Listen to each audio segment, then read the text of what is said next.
Magandang araw po sa inyo, Sir Blair. Lalong-lalo na po sa mga giliw ninyong tagapakinig at taga-suporta ng inyong YouTube channel. Ang kwentong aking ibabahagi ay nangyari taong 1981. 13 taong gulang pa lang ako nung mangyari sa akin ang kakaiba at nakakatakot na karanasang hinding-hindi ko po makakalimutan. Kabahagi ko po sa aking kwento si Mang Delfin. Siya po ang panday sa aming baryo. Malaki ang pasasalamat ko sa kanya dahil nalampasan ko ang panganib na hatid ng mga kampon ng kadiliman. Nangyari po ang simula ng kalbaryo ko nang matagpuan ko po ang balaraw na pag-aari ni Mang Delfin na siyang bumago sa takbo ng aking buhay. Bago ko nga po pala simulan ang aking kwento, ang pangalan at lugar na akin pong ginamit ay pawangkat ang isip ko lamang upang mapangalagaan ang kaligtasan ng baryong tunay na pinangyarihan ng aking istorya. Kilalanin niyo na lamang po ako sa pangalan na Benok. At ito ang aking kwento. Saan ka na naman mapupunta, ha, Benok? Sa bahay lang po ni Kuya Nestor, Tay. Ako wag mo kong pinaglololoko, ha? Nung isang araw na galing dito si Nestor, hinahanap ka. Ang paalam mo rin sa akin, pupunta ka sa bahay ni Nestor. Umamin ka na nga. Saan ka ba talaga nagpupunta, ha? Tay, sa bahay po talaga ni Kuya Nestor ako pupunta. Saan po ba ako pupunta ng ganitong oras ng umaga? Si Kuya Nestor lang naman po ang kaibigan ko. Umayos kang bata ka, ha? Wag na wag kong mababalitaan na pumupunta ka sa bahay ng panday na yon. Dahil kapag nalaman ko, ay nako, sinasabi ko talaga sa'yo. Dila mo lang ang walang latay. Naiintindihan mo ba? Tay naman bakit po ba ang init ng dugo niyo kay Mang Delfin? Wala naman po siyang ginagawang masama sa inyo, Huwag mo mabanggit-banggit ang pangalan ng taong yun, ha? Naririnig ko pa lang ang pangalan niya. Kumukulo na ang dugo ko. Sus, baka naman po naging karibal niyo lang po si Mang Delfin sa puso ni nanay. Kaya po kayo nagkakaganyan. Ba't ang batang ito? Gusto mo ba talagang tamaan, ha? Kasi naman po hindi ko po alam kung bakit po kumukulo ang dugo niyo kay Mang Delfin. Wala naman pong ginagawang masama sa inyo yung tao Ay nako, makaalis na nga. Hoy, teka. Ang mga biling ko, ha? Kapag nahuli kita nakikipag-usap sa panday na yon, humanda ka talaga sa akin, bata ka. Oo na po, aalis na po ako. Hala, sige na. Bumalik ka kagad, ha? Mabilis kong tinak ang daan papunta sa bahay ni Kuya Nestor. Tumutulong ako sa kanya sa pagtitinda ng mga karne na kinatay naman ng matadero niyang lolo na si Lolo Estong. Ngunit dahilan ko lang yon. Ang totoo ay pupunta talaga ako sa bahay ni Mang Delfin. Siya talaga ang nagbibigay sa akin ng pera na akala naman ni tatay ay galing sa paglalako namin ni Kuya Nestor ng karne. Ngunit habang naglalakad ako, nakasalubong ko si Kuya Nestor. Edad 25 taong gulang na siya. Binata at masipag. May dala siyang 2 timba na may laman na karne ng baboy. Oh, ang aga mo yata, Benok ka. Alam mo naman di ba kuya, kung saan talaga ako pupunta? Pambihira ka naman Muntik na akong mahuli ni tatay sa pagpunta mo sa bahay noong nakaraang araw. Teka, bakit yata sa tono ng pananalita mo sinisisi mo ako? Hinanap lang naman kita noong nakaraang araw dahil pinapapunta ka ni Lolo Estong sa bahay. Yun na nga ang dahilan, kuya. Kaya muntik na akong mahuli ni tatay. Kasi yung sinabi ko sa kanya, sa bahay niyo ako pupunta. Tapos bigla kang susulpot sa bahay namin. Hahanapin mo lang pala ako. Ay nako, hindi ko nakasalanan yun Ang hirap kasi sa'yo. Nagsisinungaling ka. Kaya yan, palagi ka na lang nag-aalala na baka mahuli ka ng tatay mo. Ewan ko sa'yo, bakit ba kasi hindi mo nalang aminin sa tatay mo nang hindi ka napatago na pumupunta sa bahay ni Mandelpin? Ang labo naman yan, Kuya Nestor. Paano ko naman aaminin kay tatay ang mga pinagagawa mo? Sige nga. Marinig pa lang niya ang pangalan ni Mandelpin. Kumukulo na raw ang dugo niya dahil sa galit. Ay siya nga pala, kuya. Maiba tayo ng usapan. Kapag nagkita kayo ni tatay, sabihin mo na lang, nasa bahay niyo ako, Ay nako, pambihira ka naman oh. Ako na naman ang ginamit mong dahilan. Pinagsisinungaling mo ako dahil sa mga kalokohan mo. Itigil mo na to huli na to. Hindi na ako papayag sa susunod. Dahil kapag may nangyaring masama sa'yo, ako ang malalagot eh. Naintindihan mo ba? Oo, kuya. Pasensya ka na. Hala, sige na. Kailangan ko nang umalis. Kailangan ko pandalhin to sa palengke. Sige, kuya. Salamat. Ingat ka. Abot tenga ang aking ngiti nang pumayag si Kuya Nestor. Hinatid ko muna siya ng tanaw bago ko nagpasyang maglakad.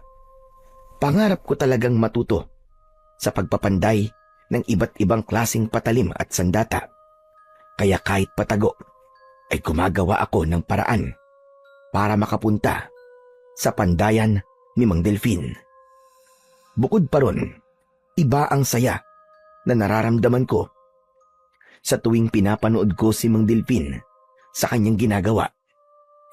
Maya-maya pa ay tinahak ko ang daan papunta sa Kakahuyan kung saan naroon ang pandayan ni Mang Delfin. Ayos! Mukhang nagsisimula na si Mang Delfin sa kanyang pagpapanday. Naririnig ko na ang ingay ng pagpukpok niya sa bakal. Inilinga ko muna ang aking paningin sa paligid bago ako tuluyang lumapit sa pandayan ni Mang Delfin. Pagbungad ko, nadatnan ko kagad siya roon. Pawisan ang kanyang muka dahil sa singaw mula sa init ng nagbabagang bakal. May nakasampay na panyo sa kanyang batok na paminsan-minsan ay ipinupunas niya sa kanyang pawis. Nang mapansin niya ako, tumigil siya sa kanyang ginagawa. Pagkatapos ay lumapit siya sa akin. Oh, Benok. Mukhang tinanghali ka yata ngayon Pasensya na po kayo, Mang Delfin. Tumakas pa po kasi ako kay tatay Hindi mo dapat tinatakasan si Karding. Hindi ka rin dapat nagsisinungaling sa kanya. Alam mo, Benok, baka yan pa maging dahilan ng ikakapahamak mo. Teka, bakit ka nga pala narito?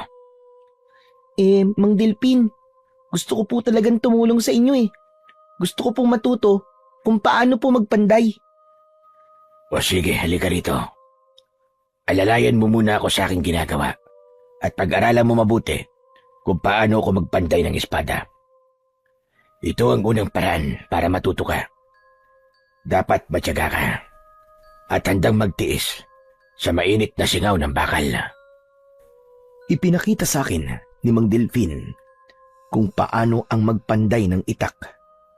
Kahit paulit-ulit ko na yung nakikita, hindi pa rin ako nagsasawa. Ilang linggo na rin ang lumipas. Magmula nang maging alalay ako ni Mang Delfin. Taga-abot ako ng mga bakal mula sa pugon. Halos magkulay kahil yun dahil sa matagal na pagkababad sa apoy.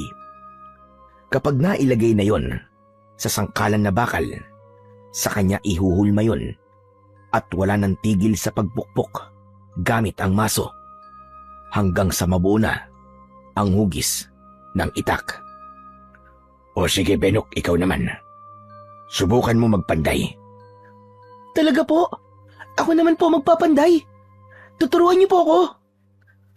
Ano pa ba sa tingin mo ginagawa ko? Hindi ba tinuturuan na kita? Sige po.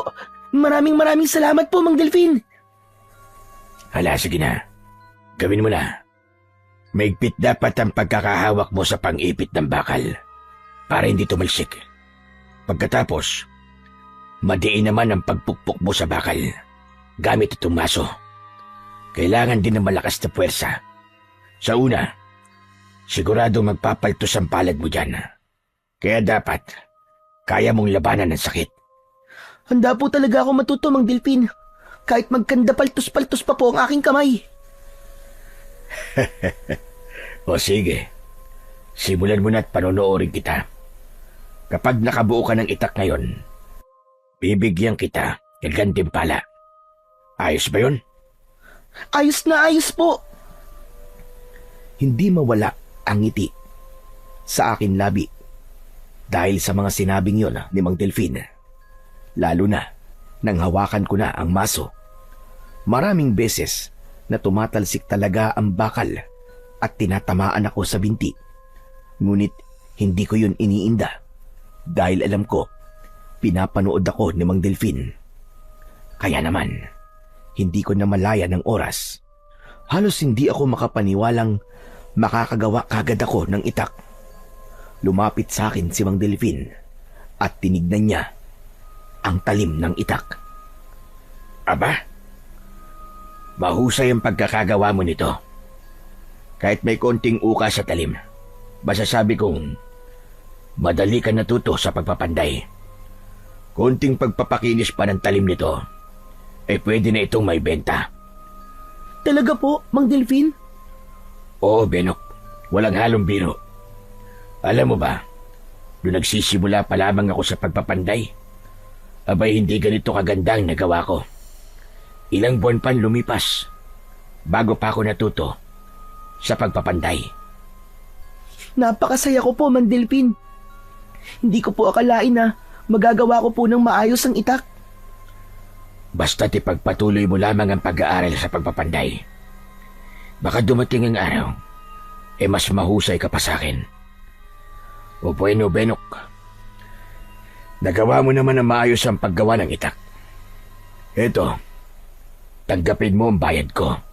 Naku, wag na po, Mang Delfin. Sapat na po yung pinuri niyo po ang gawa ko. Hindi ba't pumayag ka naman kanina? Nabibigyan kita ng gantimpala. Kaya huwag ka nang mahiya. Para sa'yo talaga yan. Pero, di naman po ako nagpapabayad, Mang Delfin eh. Kailangan mo itong tanggapin para meron kang maipakikita kay Karding. Gusto mo bang magkaroon siya ng hinala na tinutulungan mo ko? Siyempre po, ayoko. Kung ganun, tanggapin mo na itong pera para naman may dadail lang ka sa kanya kapag uwi mo. Mang Delfin, bakit niyo po ba ako tinutulungan? Nakikita ko kasi ang sarili ko sa iyo nung kabataan ko. Alam mo, isa lang ang may papayo ko sa iyo. Huwag kang magsisinungaling sa iyong ama kahit kailan. Lalo na ang tumakas at magpunta sa lugar na hindi niya alam. Baka mangyari sa iyo ang nangyari sa akin. Minsan na rin ako naging pasaway na kagaya mo. Kaya naman, namatay ang aking ama sa paghahanap niya sa akin. Bumakas ang lungkot sa mga mata ni Mang Delfin. Bigla naman akong nag-alala, kaya wala na akong nagawa kundi ang tanggapin ang pera na iniaabot niya sa akin. Mang Delfin, pwede po bang tanungin kung ano pong nangyari sa inyong ama? Sinalakay siya ng isang mabangis na nilalang habang hinahanap niya ako. Napatay ko nga sila, pero hindi na naibalik ang buhay ng aking ama. Iniwan ako ng aking pamilya at halos kasuklaman nila ako. Pinagsisiyan ko ang mga nangyari.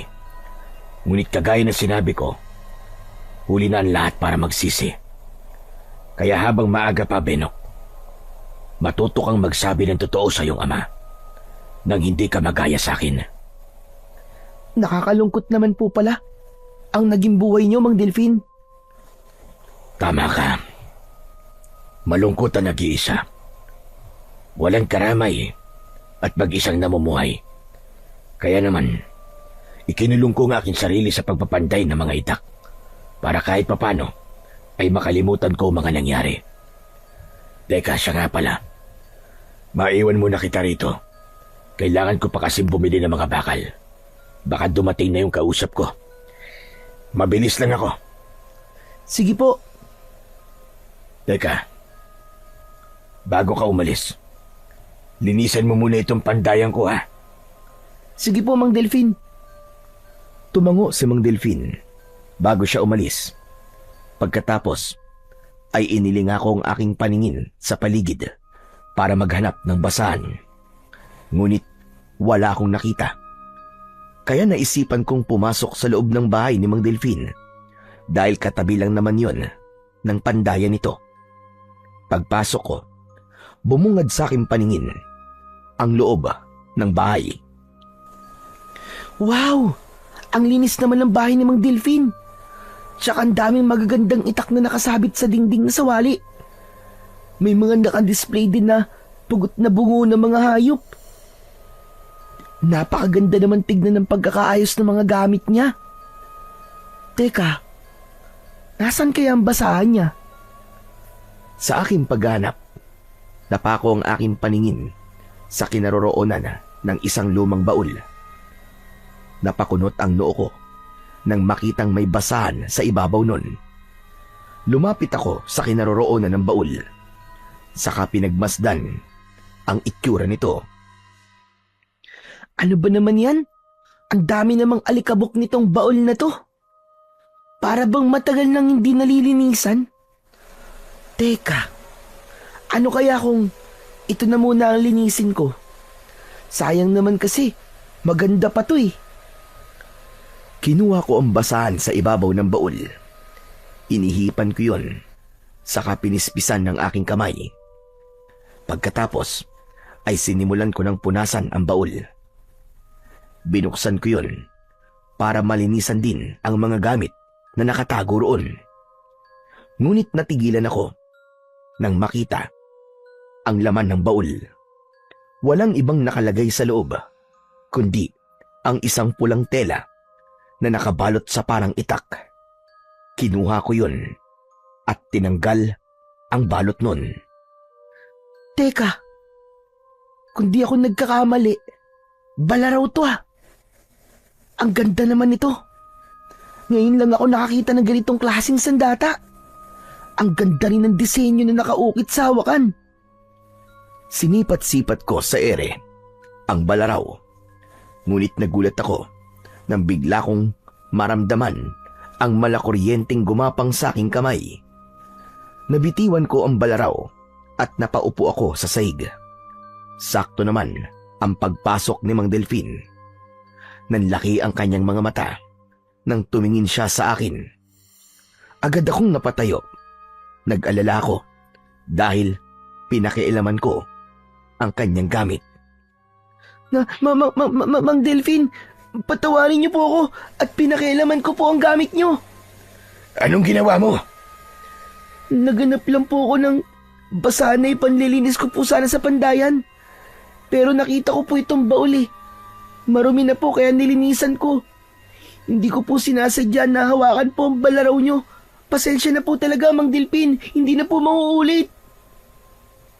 Hindi niya ako sinagot. Kaya mas lalo akong kinabahan. Lalo na nang nagmamadali siyang lumapit sa akin. Nagpalipat-lipat siya ng kanyang tingin sa balaraw at sa aking kamay. Nakaawang ang kanyang bibig at nanlalaki pa rin ang kanyang mga mata. Ayos lang po, Mang Delfin, na pagalitan niyo po ako. Patawarin niyo na po ako, Mang Delfin. Hindi yun ang inaalala ko, Benok. Ano po? Hindi po ba kayo galit na pinakialaman ko po ang gamit niyo? Hindi ako galit sa iyo, Benok. Hindi lang talaga ako makapaniwala kung paano mo nabuhat ang aking balaraw.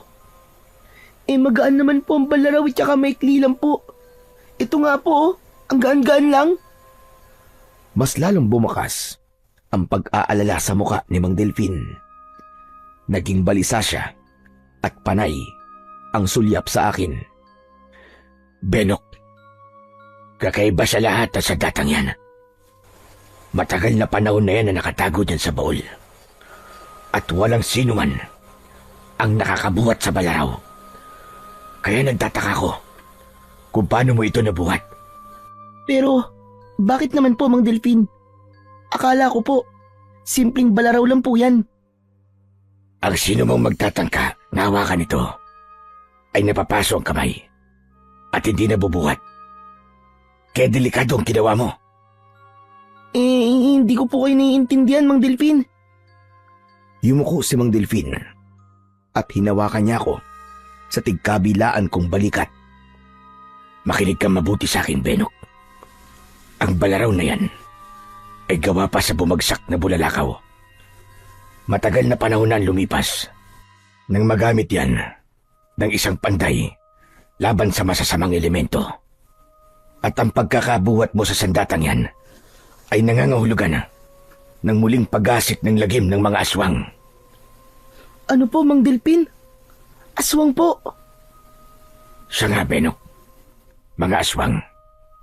Kung nabuhat mo ang balaraw nang hindi ka napapasok, nangangahulugan na ikaw ang tagapagmana nito. Pero, paano naman po yun nangyari? Isa lamang po akong ordinaryong bata. Dati ako mandirigmang kumakalaban sa mga aswang, Benok. Ang mga nangyari sa'yo ngayon ay palatandaan ng isang bagong tagapagmana ng balaraw laban sa kampon ng kadiliman. Muling sinulyapan ni Mang Delfin ang balaraw sa saig. Binitiwan niya ang aking balikat at tumingin sa akin ng mariin. Kung tama ang hinala ko, sige, hawakan mo ulit ang balaraw, Benok. Natatakot po ako, Mang Delfin eh. Nang hawakan ko po kasi ang balaraw kanina, para pong may kuryenteng dumaloy sa aking kamay. Huwag kang matakot. Gusto ko lang matiyak kung tama ba ang nakita ko kanina. Kung ikaw ba talaga ang bagong tagapagmana ng balaraw. Nag-alala akong lumapit sa kinaroroonan ng balaraw. Nanginginig ang aking kamay nang damputing ko yun. Nang mahawakan ko ang hawakan ng balaraw at nabuhat ko yun, biglang lumitaw ang nakakasilaw na liwanag, kasabay ng paghaba ng talim nito. Hindi ko na yun nabitiwan dahil wala ng sakit mula sa hawakan. Ang nararamdaman ko na lang ay ang malakas na enerhiya na bumabalot sa buo kong katawan. Nakangiting napasulyap ako sa gawi ni Mang Delfin. Diyos ko, bigla akong kinilibutan sa ginawa mo, Benok. Ikaw nga ang sunod na tagapagmana ng balaraw. Mang Delfin, tignan nyo. Humaba rin po ang talim ng balaraw. Hindi lang yung Benok. Lumiwanag pa ang talim at nabuhat mo. Yan ang patunay na ikaw nga talaga ang bagong tagapangalaga ng balaraw na yan. Kaakibat nito ang isang matinding responsibilidad. Nang marinig ko ang sinabi ni Mang Delfin, binitiwan ko ang balaraw nang bumagsak yon sa saig. Nagbalik ito sa dating sukat. Ano pong responsibilidad yun, Mang Delfin? Kung may bagong tagapagmana sa sandata, nangangahulugan na nakabalik na si Lizardo. Bumalik na ang hari ng mga aswang. At yun ang responsibilidad na haharapin ng isang bagong tagapangalaga. Sino naman po si Lizardo? Isang makapangyarihang hari ng mga aswang na nagbenta ng kaluluwa sa hari ng dilim. At tanging ang balaraw lang na yan ang makakapatay sa kanya. Magmula ngayon, ikaw na ang mag-aalaga sa balaraw at haharap kay Lizardo. Ayoko po, Mang Delfin. Ayoko pong tanggapin ang pagiging isang tagapangalaga. Natatakot po ako. Benok, tutulungan naman kita, kaya huwag kang mag-alala. Ayoko po talaga, ayoko. Sige po, uwi na po ako. Hindi ko pinakinggan ang iba pang sasabihin ni Mang Delfin. Tumakbo na ako palabas ng bahay. Magulo ang isip ko nang tinahak ko ang daan papunta sa bahay. Pagdating ko sa bahay namin, ay nadatnan ko naman si Lolo Estong. Kausap niya si tatay. Bigla kong kinabahan nang makita ang matanda. Dahil malalaman na ni tatay na nagsisinungaling ako sa kanya. Kaya nang makalapit ako sa kanila, ay magtatapat na sana ako. Pero naunang nagsalita si Lolo Estong. Oh, Bernok! Natapos mo na ba ang ipinagagawa ko, ha? Po, oo po, Lolo Estong. Tapos na po. Anak, ipagtimpla mo nga kami ni Tatay Estong ng kape. May kailangan lang kaming pag-usapan. Nagtataka akong pumasok sa loob ng aming kusina. Naramdaman ko, nahabol ang tingin ni Lolo Estong sa akin. Kaya naman, nang tignan ko siya, ay ngumiti siya at tumango. Naintindihan ko na kagad ang ibig niyang sabihin. Natimbirian na siya ni Kuya Nestor. Kaya naman, nakahinga ako ng maluwag. Nang matapos ako sa pagtitimpla, dinala ko ang kape kay Lolo Estong at narinig ko ang kanilang pinag-uusapan. Nag-aalala ko, Karding. Sa muling pagpapasabog ng minahan sa lupang akin sinasaka. Alam ko wala silang permit dyan. Malakas lang talaga ang loob nila dahil maimpluwensya ang kanilang padrino. Anong aksyon naman ang ginawa ni Kapitan sa reklamo niyo, Tatay Estong? Ay nako, maging si Kapitan yata ay mukhang nalagyan na rin ng pera sa kamay.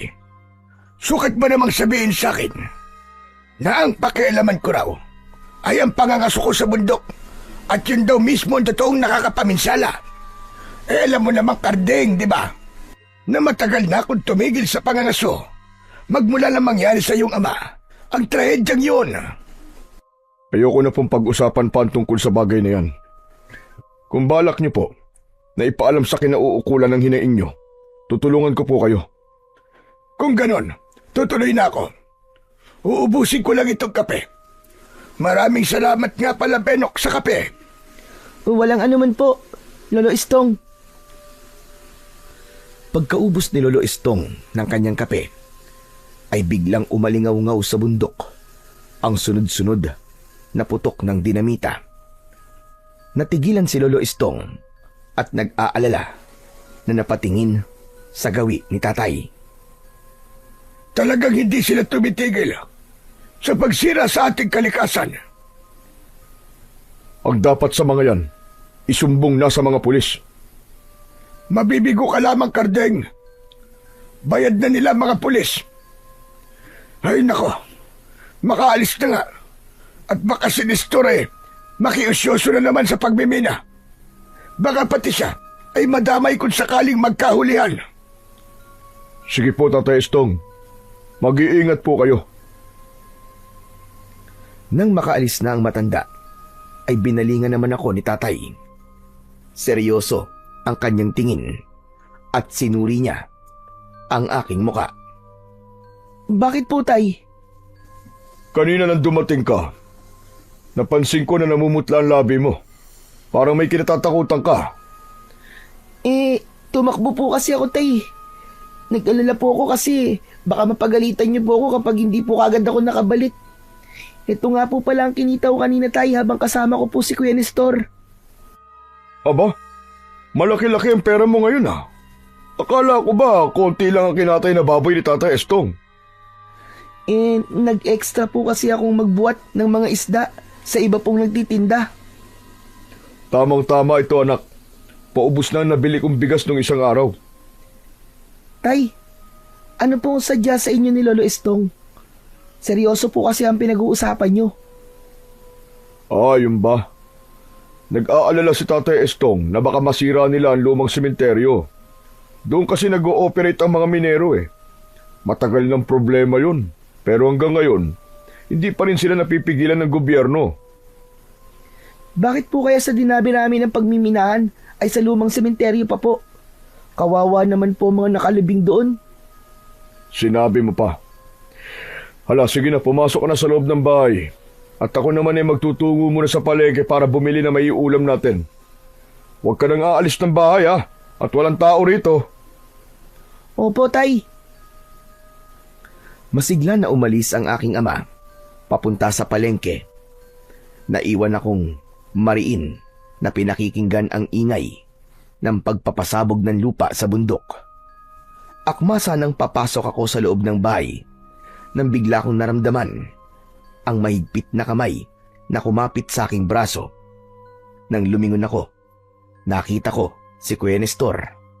Habol niya ang kanyang hininga at pawisan ang noo.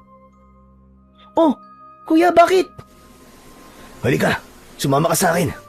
Samahan mo ako. Titignan natin ang mga nagmimina sa bundok. Pero Kuya, binilinan po ko ni tatay na wag umalis eh. Pambihira ka naman, oo. Ganyan ka ba magbayad ng utang na loob, ha? Alalahanin mo na kinakasabot ko pa si Lolo para sa'yo. Kaya halika na. Natatakot lang kasi akong mag-isa eh. Ano ba kasi ang gagawin natin doon, Kuya? Ano pa? E di maghahanap ng ginto sa mga tira nila. Naku, Kuya, hindi talaga pwede. Papunta rin si Lolo Estong, hinahanap ka niya. Huwag kang mag-alala. Nakasalubong ko na si Lolo. Halika na, bilisan mo na. Habang nagpapahinga pa ang mga minero. Kuya, pag nanakaw ang gagawin natin na yun. Bakit? Nakaw rin naman ang ginagawa nila, di ba? Tara na, akulit naman ito, oh. Wala na akong nagawa nang hilahin ako ni Kuya Nestor papunta sa kinaroroonan ng minahan. Halos tumagal ng kalahating oras ang paglalakad namin bago namin narating ang kinaroroonan nun. Walang tao dahil nagpapahinga ang mga minero. Hindi binitiwan ni Kuya Nestor ang aking kamay hanggang sa pagpasok namin sa quarry. Kuya, huwag na tayong tumuloy. Natatakot ako eh. Sige, ganito na lang. Ako na lang ang papasok sa loob. May iwan ka naman rito sa labas. Ikaw ang titingin kapag may taong paparating. Kapag may nakita kang minero, gumawa ka kagad ng ingay. Ayos ba yun? Oo na, sige na. Bilisan mo na lang, Kuya. Baka malagot ako kay tatay eh. Huwag kang mag-alala. Akong bahala sa'yo. Mabilis na pumasok si Kuya Nestor sa loob ng minahan habang ako naman ay naiwan sa labas. Panay ang linga ko sa paligid dahil sa pag-aalala. Maya-maya pa ay nagulat ako sa galit na boses ni Lolo Estong mula sa aking likuran. Sinasabi ko na nga ba't dito kayo nagpunta? Lolo Estong, paano niyo po nalaman? Nakita ko kayong tumatakbo papunta rito. Lentik na bata niyan. Ay, sinabihan ko na nga siyang huwag pumunta rito. Isinama ka pa sa kalokohan niya. Ay, nako. Tatamaan talaga siya sa akin. Napilitan lang po akong sumama sa kanya, Lolo. Alam ko. Dahil may utang na loob ka sa kanya. Kaya yun ang ginamit niyang dahilan para sumama ka. Hala, sige na. Makakauwi ka na. At ako na ang bahalang pumasok sa loob ng minahan. Tatamaan talaga sa akin ang batang yan. Agad na pumasok sa loob ng minahan si Lolo Estong para sunduin si Kuya Nestor. Kaya naman, hindi na ako nagdalawang isip at agad na akong bumalik sa bahay. Mabuti na lang at nang dumating ako ay wala pa si tatay. Kaya naman nakahinga ako ng maluwag at nangihina na napaupo sa sahig ng balkonahe. Maya-maya pa ay biglang dumating si tatay. May dala siyang gulay at prutas. Anak! Oh, eto na ako. Linisan mo mga gulay at magluluto na ako, ha? Sige po, tay. Ay, tay. Bakit nga pala po kayo natagalan? Mangyaring dumaan pa kasi ako sa barangay hall kay Kapitan. Ipagbibigay alam ko sana ang pagpapasabog ng dinamita sa kabundukan. Abay nadatnan ko, nakausap niya ang mga minero at kitang-kita ko na inaabot ng pinanser nila ang sobre kay Kapitan. Talagang makapal ang muka at sinusuhulan pa ako ng pera. Sukat ba naman na sabihin sa akin na wala raw ako nakita? Ano ko, bulag? Ay nako, nakakadismaya talaga. Matagal na po yata na ganun ang ginagawa ni Kapitan, tay. Nangangahulugan po na may impluwensyang tao po talaga ang nagpapa-operate sa minahan. Nag-aalala ako na baka isang araw, meron silang masira na isang bagay na matagal nang nakatago sa lumang sementeryo. Tay, ano po bang ibig niyong sabihin? Basta anak. Sige na. At kailangan ko na rin magpahinga. Napagod ako sa matagal na paglalakad kanina. Sumakit ang mga binti ko. Halata naman na umiiwas si tatay na pag-usapan ang tungkol sa lumang sementeryo. Kaya ng gabing yon ay hindi kagad ako dinalaw ng antok. Kinabukasan, muli akong bumalik sa pandayan ni Mang Delpin. Nagulat siya nang makita niya ako ron. Anong ginagawa mo rito? Pasensya na po, Mang Delpin. Sa inasal ko po kahapon. Wala yun. Hindi naman kita pipilitin kung ayaw mo. Mang Delpin, pwede pa rin po ba akong tumulong sa inyo rito? Oo naman. Tamang-tama lang ang pagpunta mo rito. Marami akong ipapagawa sa'yo. Magbubuhat tayo ng mga bakal para malinisan ko ng maayos ang aking pandayan. Sige po, Mang Delpin. Saan po tayo magsisimula? Itong mga itak, isalansan mo ng maayos. Pagtabi-tabihin mo ang magkakasukat. Saka mo linisin at hasain ang talim. Pagkatapos, ito namang maso ay dalhin mo sa labas ng bahay. Kailangan ko kasing ayusin ang palakol na gagamitin kong pansibak ng mga panggatong. Kahit nagtataka ko sa dami ng iniutos ni Mang Delpin sa akin, ay tuloy pa rin ako sa pagtulong sa kanya. Ni hindi namin pinag-uusapan ang tungkol sa kanyang balaraw. Lumipas ang oras nang hindi kami nag-uusap. Tuloy lang kami sa pagbubuhat ng mga bakal, maging ang mga kahoy na sisibakin. Nang hindi na ako nakatiis, nagtanong na ako. Mang Delpin, kanina pa ho tayo nagbubuhat ng mabibigat na bakal. Hindi ba kayo magpapanday ng itak? Hindi mo na, Benok. Gusto ko malinis ang pandayan ko para maginawa ang pagkilos ko sa loob. Bakit, Benok? Pagod ka na ba? Hindi naman po. Nagtataka lang po ako. Hala, sige na. Damputin mo na mga kahoy na sinibak ko. Magpalipas oras muna tayo, pampawala ng pagod. Marunong ka bang gumamit ng arnis? Arnis? Hindi po eh. Sige, isipin mo na lang na arnis ang hawak mong kahoy. Sige nga, atakihin mo nga ako ng palo. Kapag natalo mo ko, tuturuan ulit kita sa pagpapanday ng itak. O ano, ayos ba yun sa'yo? Sige po, ayos na ayos po yun sa akin.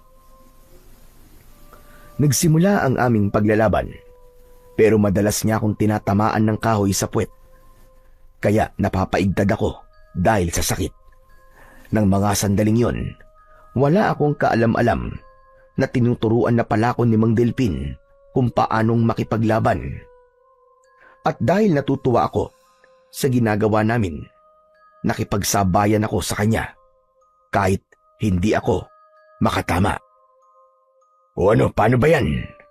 Natalo kita. Kaya magbubuhat ka na ulit ng mga sinibak na kahoy at ng bakal. Ang daya naman. Akala ko pa naman matuturuan niyo na ako sa pagpapanday. Kaya sa susunod, Benok, galingan mo na para maturuan na kita. Iiling-iling na binuhat ko isa-isa ang mga sinibak niyang gatong. Nang matapos ako sa aking ginagawa, ay umuwi na kagad ako sa aming bahay. Halos tumagal ng 2 linggo ang pagpunta-punta ko sa pandayan.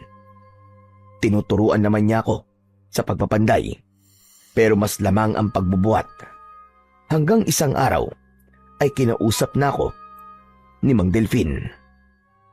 Pasensya ka na, Benok.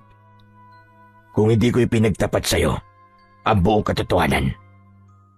Ano pong katotohanan, Mang Delpin? Matagal na kitang sinasanay ng palim. Alam mo ba na ang pagbubuhat mo sa mabibigat na bagay ay sinusukat nito ang iyong lakas.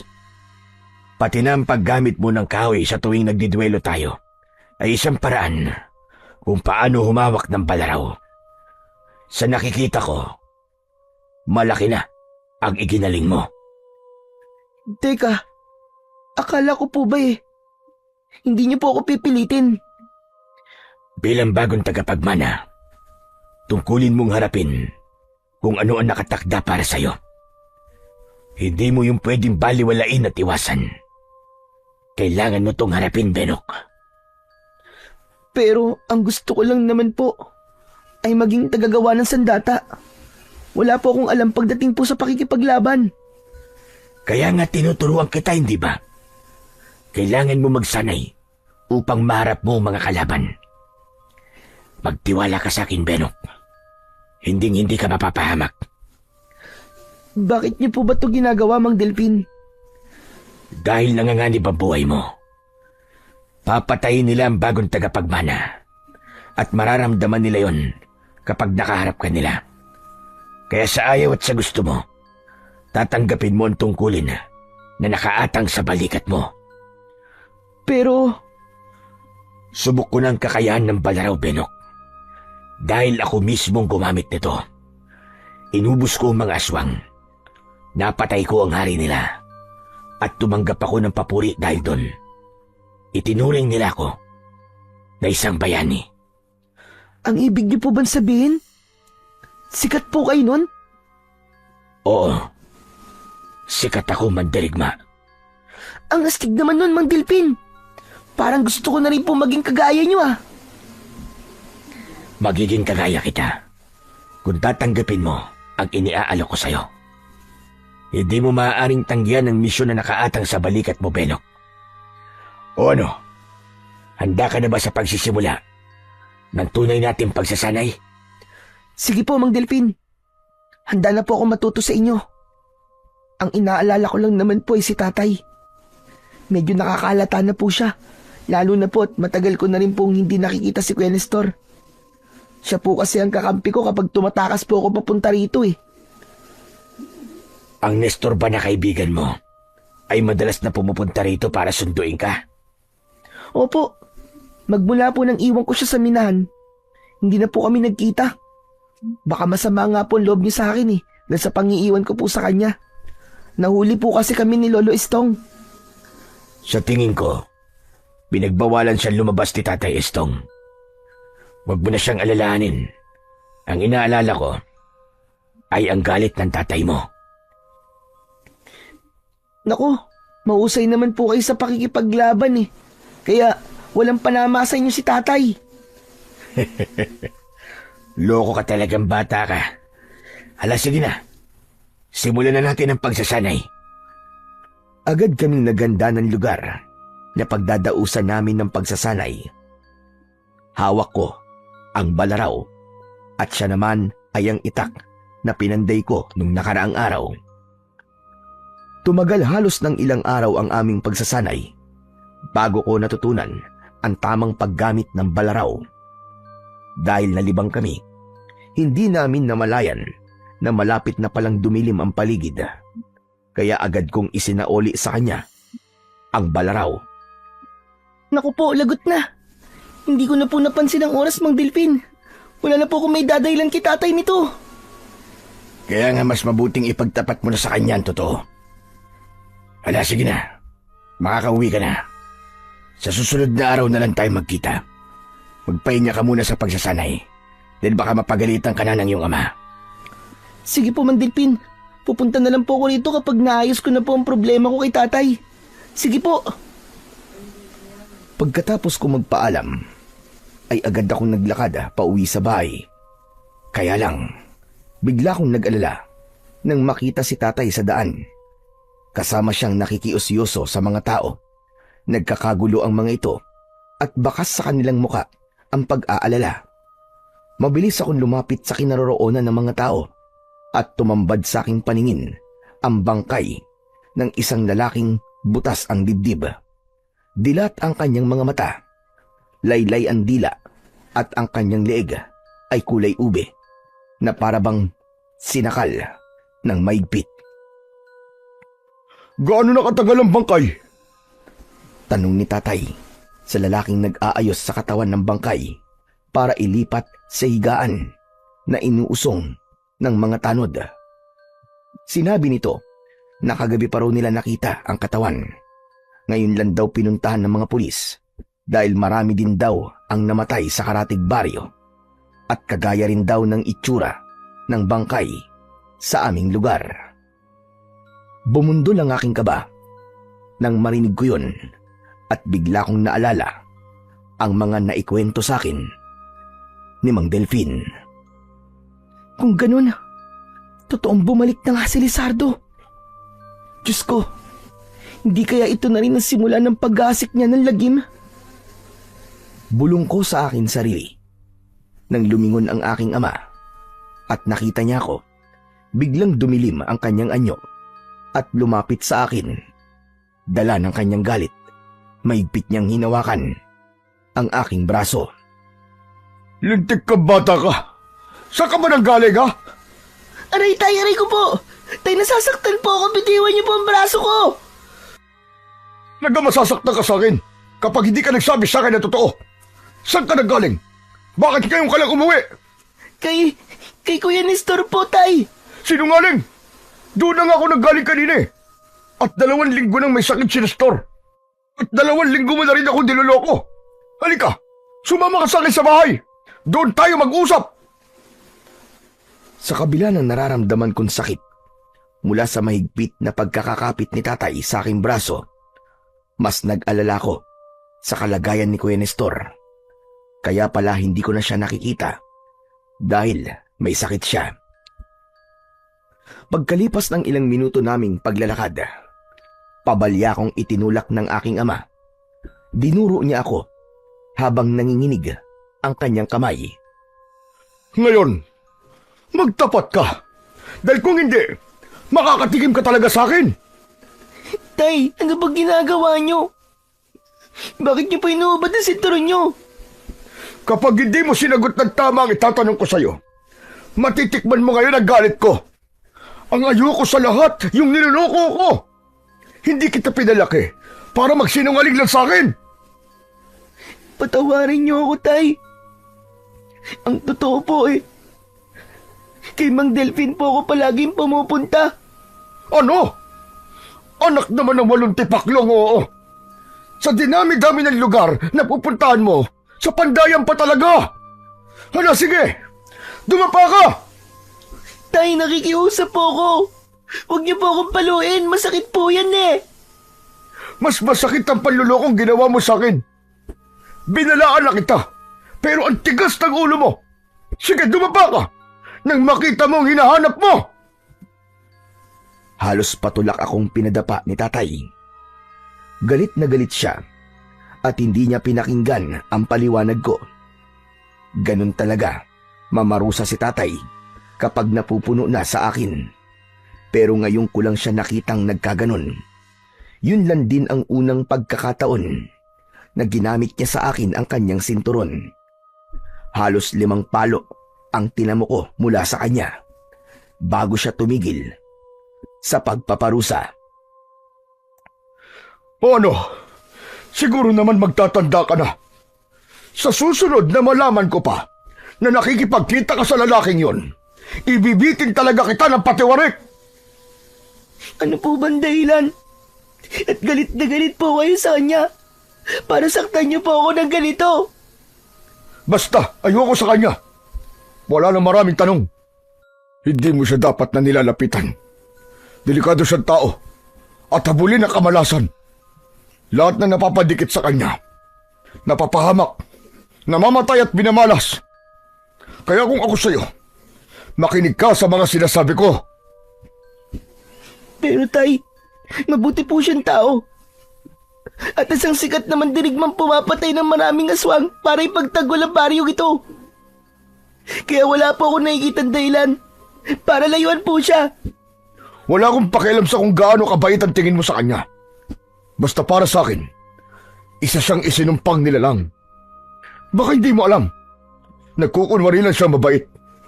Pero sa huli, ipapahamak ka rin niya. Kaya magmula ngayon, hindi ka aalis ng bahay. Hindi ka na makikipagkita sa lalaking yon. Kapag naulit pa ito, sinasabi ko sa'yo, itatakwil kita. Itatakwil talaga kita, Benok. Tandaan mo yan! Bakit niyo po ba ako pinagbabawalan lumabas ng bahay?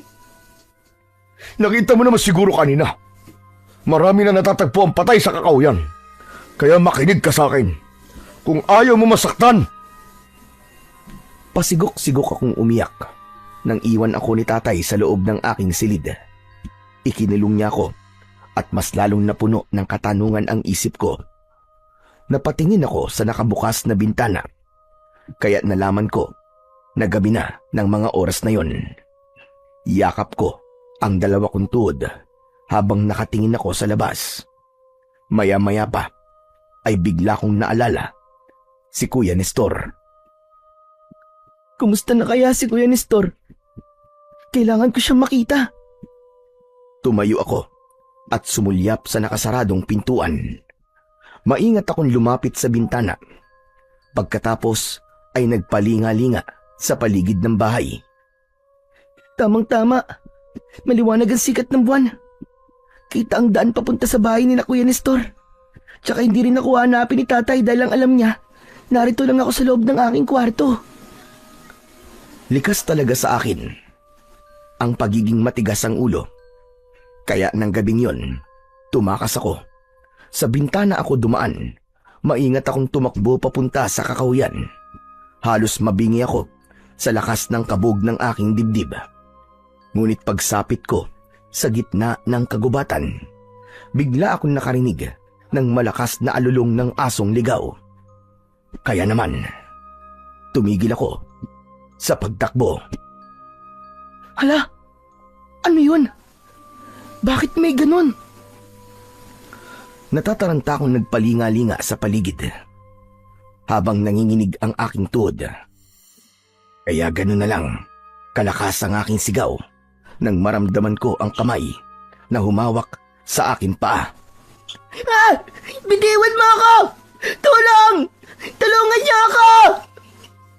Mula sa ilalim ng lupa, bumangon ang isang nilalang.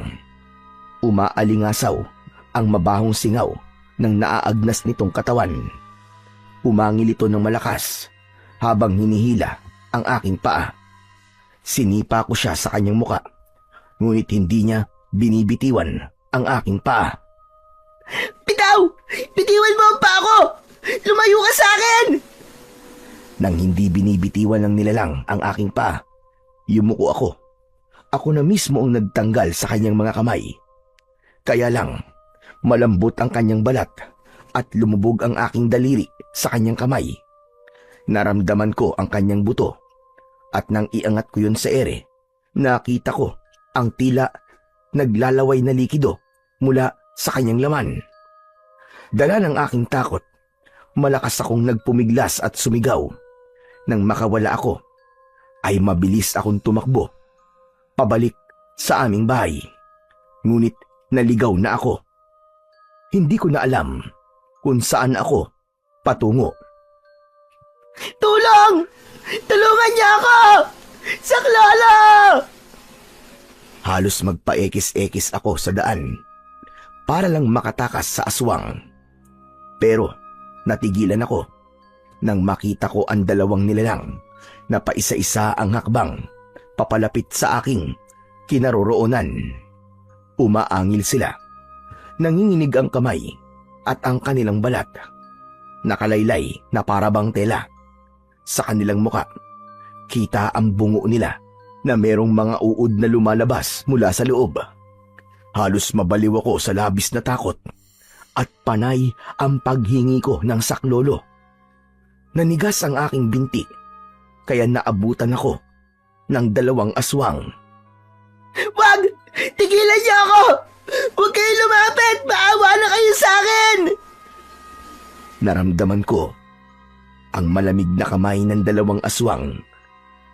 Kaya naman napatakbo ako ng napakabilis na malayang ko na lang na tinatahak ko na ang daan papunta sa bahay ni Mang Delfin. Ngunit bigla akong natisod sa lupa nang humarang sa daan ang kamay ng aswang. Nakabaon ito sa lupa at pilit na umaahon para atakihin ako. Nang maabutan ako ng dalawang aswang na humahabol sa akin, kinalmot nila ako at tinamaan ako sa likod at dibdib. Napunit ang aking damit at dahil sa sakit, hindi kaagad ako nakabangon. Gumapang ako palayo sa kanila pero hinawakan nila ako sa tigkabilaan kong paa. Naramdaman ko ang pagkuskus ng aking katawan sa lupa kaya mas lalong tumindi ang kirot mula sa aking sugat sa dibdib. Wag! Tama na! Tama na! Saklala! Tulungan niyo ako! Nang mga sandaling yon, nagsisi ako. Kundi sana ako tumakas sa bahay namin, hindi mangyayari sa akin ito. Dahil sa aking takot, ginamit ko ang aking buong lakas na natutunan ko kay Mang Delfin. Sinipa ko sila, kaya nakabitaw sila sa pagkakahawak nila sa aking paa. Nang makabawi ako ng lakas, nilapitan ko sila at binuhat. Ibinarag ko sila sa lupa at kumuha ako ng matulis na kahoy. Yun ang ginamit kong pansaksak sa kanilang katawan. Ngunit hindi sila tinatablan.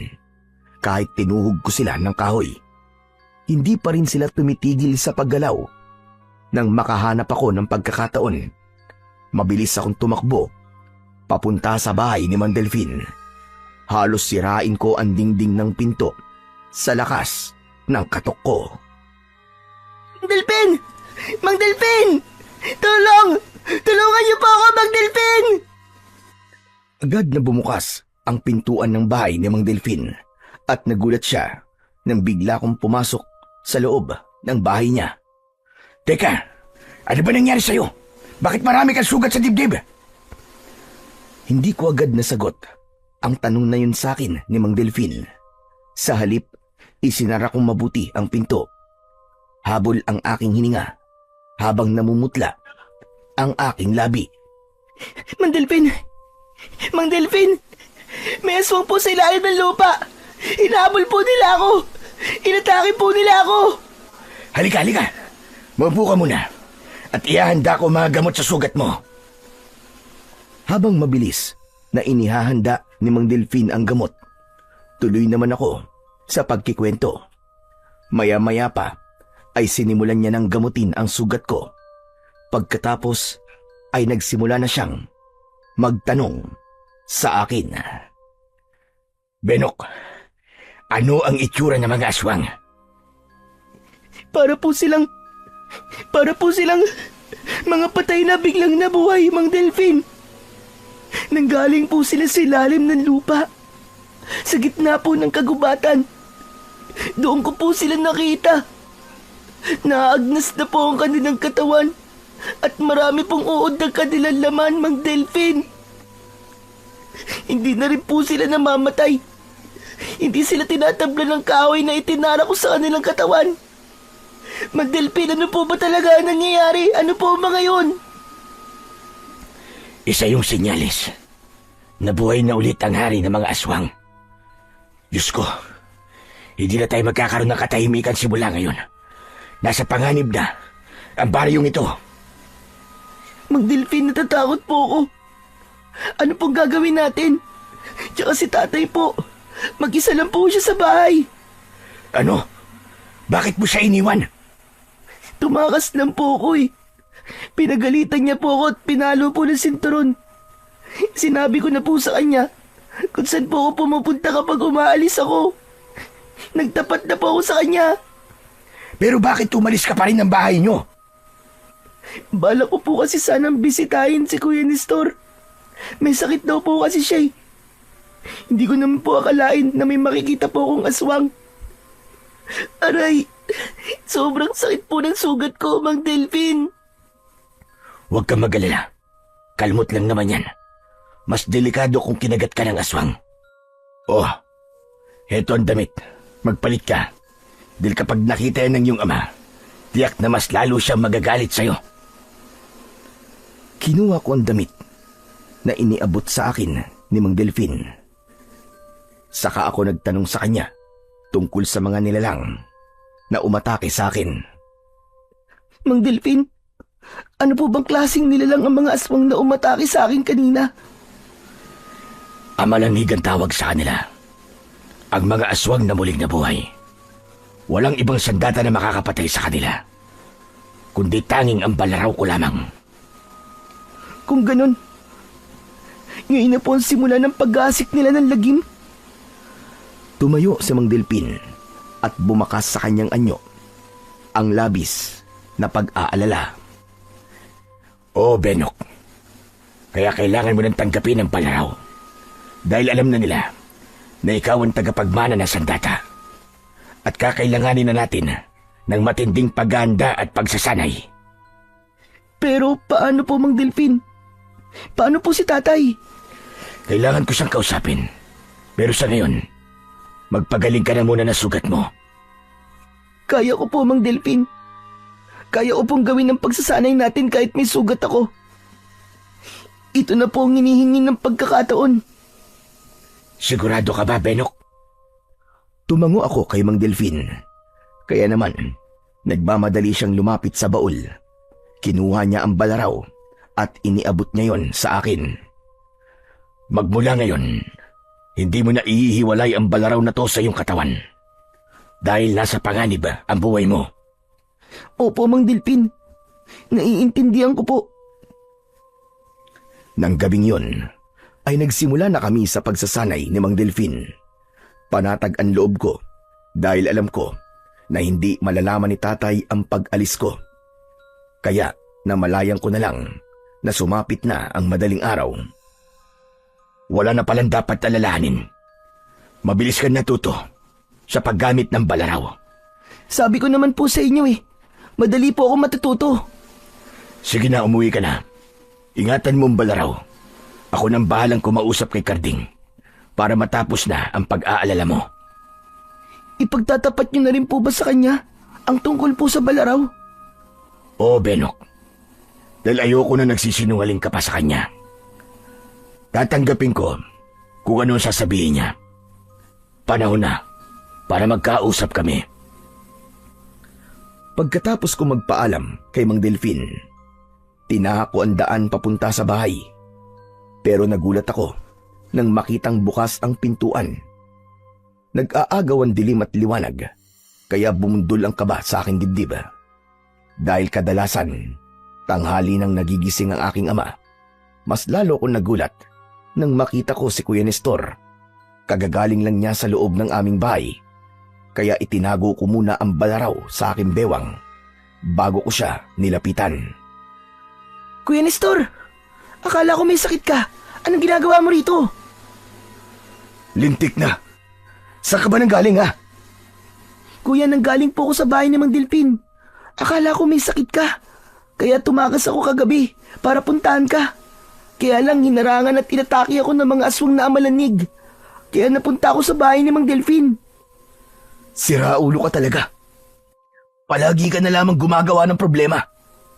Alam mo ba, na hinanap ka ni Mang Karding kagabi at napahamak siya. Sinaktan siya ng mga amalanig. Sugatan at ginagamot siya ngayon ni Lolo Estong. Ano? Kuya, samahan mo ako. Gusto kong makita si tatay. Wali ka. Sumunod ka sa akin. Mabilis naming tinahak ang daan papunta sa bahay ni Lolo Estong. Sa daan pa lang ay panay na ang tulo ng luha ko. Patawarin mo ako, tay. Hindi ko po sinasadya. Walang mangyayari kung iiyak ka lang ng iiyak dyan. Bakit kasi tumakas ka pa?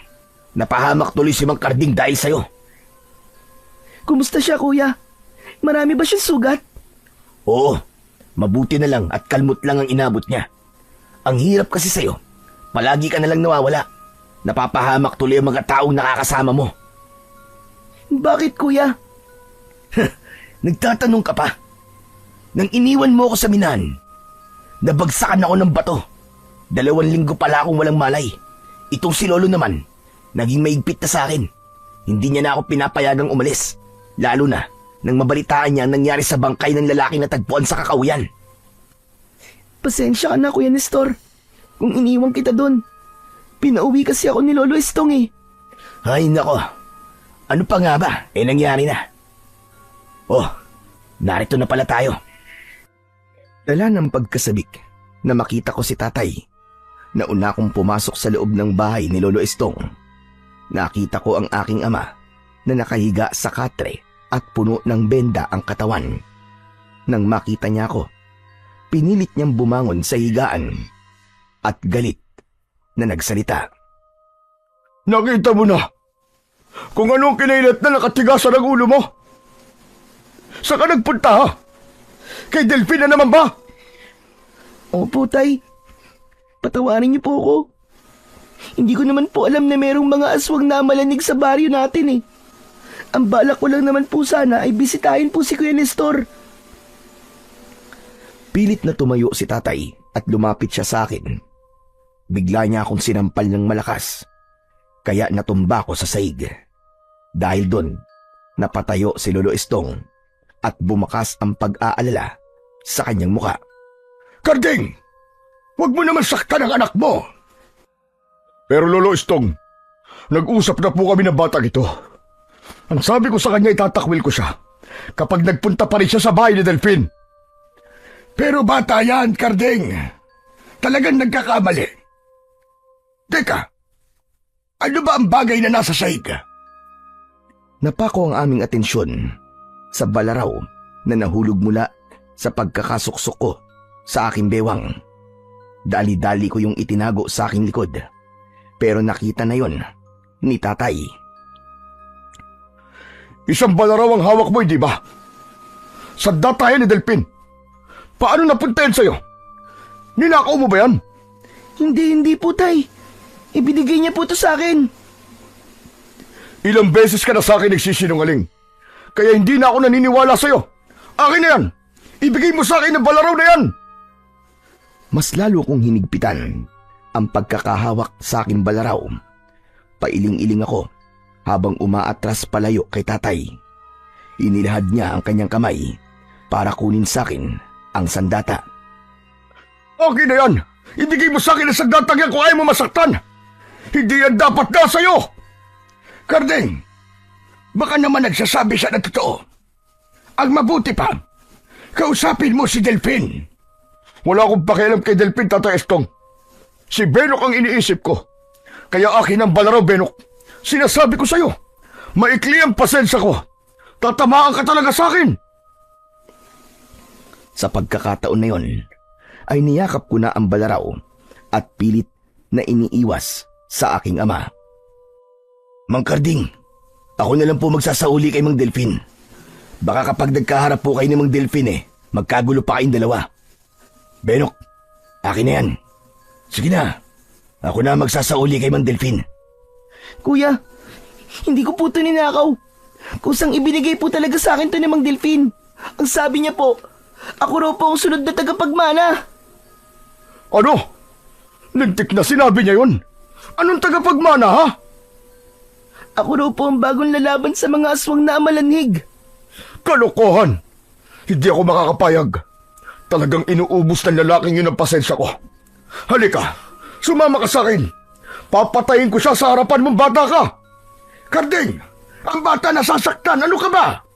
Talaga masasaktan to sa akin, Tatay Estong. Matagal na ako nagtitimpi ng galit sa ginagawa nila dalawa sa akin eh. Naku, sandali lang. Huwag niyo naman kalagkarin si Benok. Nakakaawa naman siya. Nestor ha, huwag kang makialam dito. Baka akala mo nakalimutan ko na ang sabuatan yung dalawa para lokohin ako. Diyan lang kayo. Huwag kayo susunod. Humanda talaga sa akin ang Delphine na yun. Hinabol na lamang kami ng tanaw ni na Lolo Estong at Nestor. Habang maigpit ang pagkakahila sa akin ni tatay sa aking braso. Mabilis naming narating ang bahay ni Mang Delphine. Inabutan namin siyang nagpapanday ng itak. Nagulat ito sa bigla naming pagdating. Hoy ikaw! Mag-usap tayo! Anong kalokohan ng mga pinagsasasabi mo sa anak ko, ha? Bakit? Hanggang ngayon ba? Kalokohan pa rin ang nangyayari sa paligid mo, ha, Karding? Napakunot ang aking noo. Nagtataka ako sa klase ng pag-uusap nila. Para bang matagal na silang magkakilala. Naramdaman ko ang pagbitiw ni tatay sa aking braso at takma niya sanang kukunin ang balaraw sa aking kamay nang bigla itong napaso at nagtatakang napatitig sa akin. Tinamaan na lintik. Ano ba nangyayari ha? Bawiin mong balaraw sa anak ko, Delphin. Dahil kung hindi, makikita mo ang hinahanap mo. Pasensya na, Karding. Pero siya talaga ang tagapagmana ng balaraw. Buhay na si Lizardo. Nakabalik na siya. At anumang oras, maaari siyang sumalakay sa ating baryo. At ang aking anak, ang ipangaharang mo sa kanya ha, ganun ba? Kung ayaw mong bawiin ang balaraw at mamamatay lang din naman ang aking anak, uunahin na kitang patayin, hayop ka. Matagal na akong nagtitimpi ng galit sa'yo. Nagulat ako nang damputin ni tatay ang itak sa pandayan at kagad niyang inatake ng taga si Mang Delphin. Ngunit mabilis niyang naiwasan yon. Kaya na makakuha rin ng itak si Mang Delphin ay gumapang na ang takot sa aking buong katawan. Kitang-kita ko ang galit sa malakas na pagpalo ni tatay ng taga sa itak na hawak ni Mang Delphin. Tay! Mang Delphin, tumigil na po kayo! Ano po ba nangyayari sa inyo? Hindi nila ako pinansin. Tuloy lang sila sa pagpapalitan ng taga na hindi naman tumatama sa isa't isa dahil pareho silang magaling. Isang bagay na higit kong ipinagtaka dahil ang buong akala ko walang alam si tatay pagdating sa pakikipaglaban. Para siyang mandirigma na kasing husay ni Mang Delphin. Ngunit nang makita ko na nasugatan ni tatay sa balikat si Mang Delphin, bigla kong nag-alala. Kaya lumapit ako sa aking ama para awatin siya. Pero itinulak niya ako at patuloy siyang umatake ng taga kay Mang Delphin. Layuan mo ang anak ko. Kung ayaw mong pagpira-pirasuin ko ang katawan mo. Hindi ako natatakot sa iyo, Karding. Sinusunod ko lang kung ano ang nakatakda para sa anak mo. Kaya wala ka na magagawa. Tinanggap na niya ang responsibilidad. Nakita mo naman, hindi ba? Nabubuhat at nahahawakan niya ang sandata. Hindi kagaya mo nun na sinubukang hawakan ng balaraw. At hanggang ngayon, nabigo ka pa rin. Kahit kailan, hindi ako magkakaroon ng interes sa isang bagay na sumira sa buhay ko. Kaya dapat sa'yo, mawala na rin. Kagaya ng pamilya ko. Pamilya mo? Pamilyang ipinagpalit mo. Sige, patayin mo ako kung kaya mo. Pero hindi ko babawiin ang balaraw kay Benok. Sa pagpapatuloy ng kanilang labanan, nagulo na ang pandayan. Kasing gulo ng isip ko habang pinapanood ko silang dalawa na naglalaban. Meron akong hindi alam sa totoong dahilan kung bakit gano'n na lamang kalalim ang galit nila sa isa't isa. Pinagmasdan ko ang balaraw at wala na akong nagawa kundi ang gamitin yon sa kanila. Itinaas ko ang balaraw. Lumikha yon ng nakakasilaw na liwanag. Humaba ang talim nito. Saka ako lumapit at pumagitna sa kanilang dalawa. Iniharang ko ang talim ng balaraw sa dalawang talim na nagkikiskisan. Sabay angat ko para tumalsik ang kanilang mga itak. Nagulat ang dalawa sa ginawa ko. Sabi ko tumigil na po kayo! Para kayong mga bata! Hindi ko naiintindihan kung bakit kailangan nyo umantong sa ganito. Ano po ba nangyayari sa inyong dalawa? Pati palang paggamit sa balaraw na ituro mo na rin sa aking anak. Wala ka talagang kwenta. Ikaw ang nagtutulak sa kanyang kamatayan. Tay, ang tanong ko sagutin nyo. Ano po ba ang totoong nangyayari sa inyo? Sa tingin ko po, may malalim kayong ugnayan sa isa't isa. Kapatid ko siyang bunso, Benok. Patawarin mo ko. Hindi mo dapat nalaman ito dahil matagal na akong itinakwil ng iyong ama. Dahil ikaw ang dahilan kung bakit namatay ang ating mga magulang. Pati si Letty, na asawa ko, namatay rin siya dahil sa kapabayaan mo. Wala kang karapatang maging tagapagligtas ng baryo kung ang sarili mong pamilya ay pinabayaan mo. Kung ganun, ito po ang dahilan kung bakit ayaw niyo po akong lumapit kay Mang Delphin, Tay. Oo, tama ka. At hindi magbabago ang desisyon kong yun. Hindi na siya parte ng aking pamilya. Pero ako, hindi ka nawala sa isip ko, Karding. Kahit kailan hindi kita sinukuan.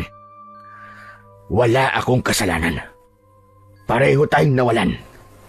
Ang tangi lang na pagkakamaling nagawa ko ay ang tumakas ng walang paalam sa ama natin. Yun ay para gampanan ng aking responsibilidad sa mga taong umaasa sa akin. Marami ka na ililigtas. Napatay mo si Lizardo, pero nawala naman ang aking pamilya. Kaya ang silbi ng pagiging mandirigma mo kung hinayaan mo mamatay ang mga magulang natin.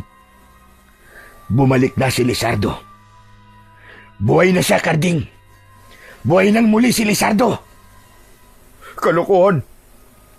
Sinasabi mo lang yan para tanggapin ng aking anak ang balaraw na yan. Ang mga aswang na umatake sa inyo, sila ang kampo ni Lizardo. Maaaring hindi ang katawan niya ang nakabalik, ngunit ang kanyang espiritu ay nagsimula na maggasik ng lagim. At ang pruweba ay ang pagkakabuhat ni Benok sa balaraw. Biglang natigilan ang aking ama sa sinabing yon ni Mang Delfin. Mukhang alam din ito ang tungkol kay Lizardo.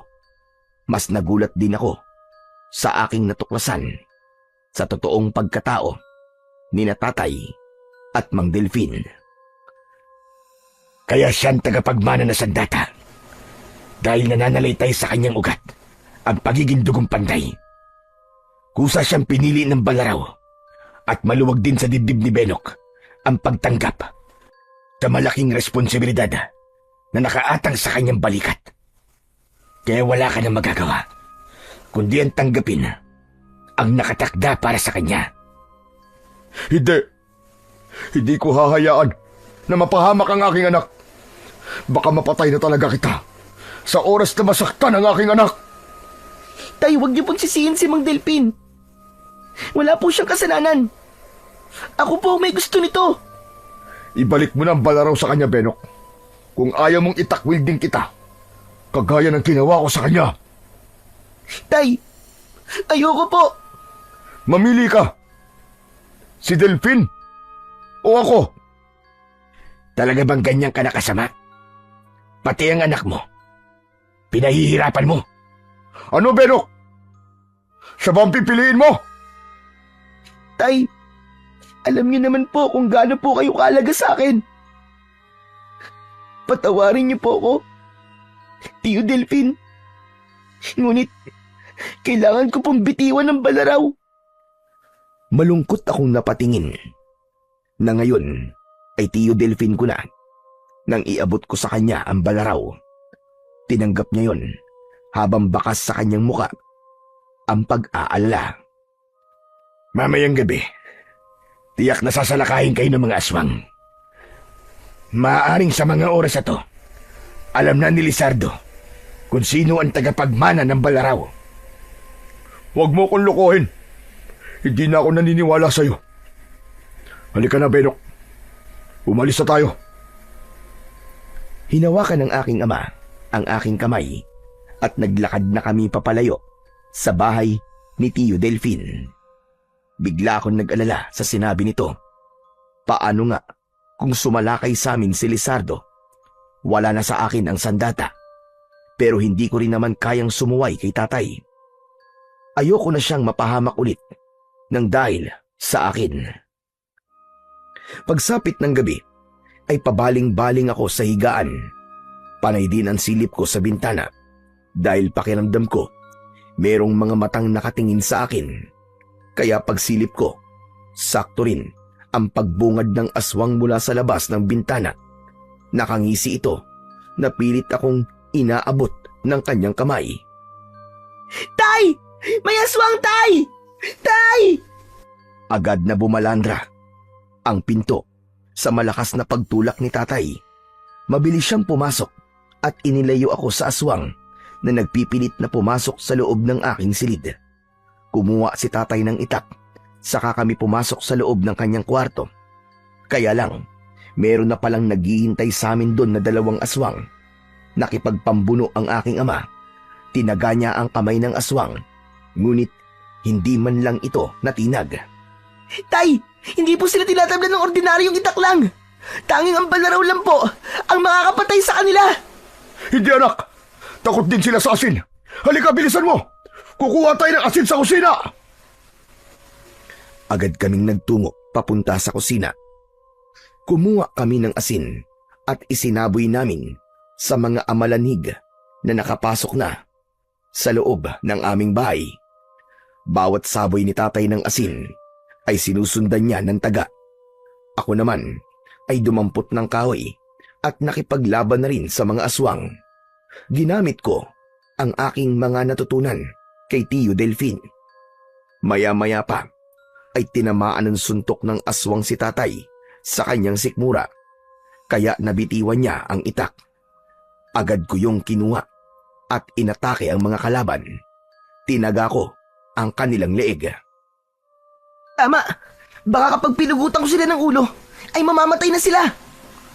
Ginawa ko ang pagtanggal sa kanilang ulo, ngunit walang nagbago. Talagang pilit nila kaming inaabot para kagatin.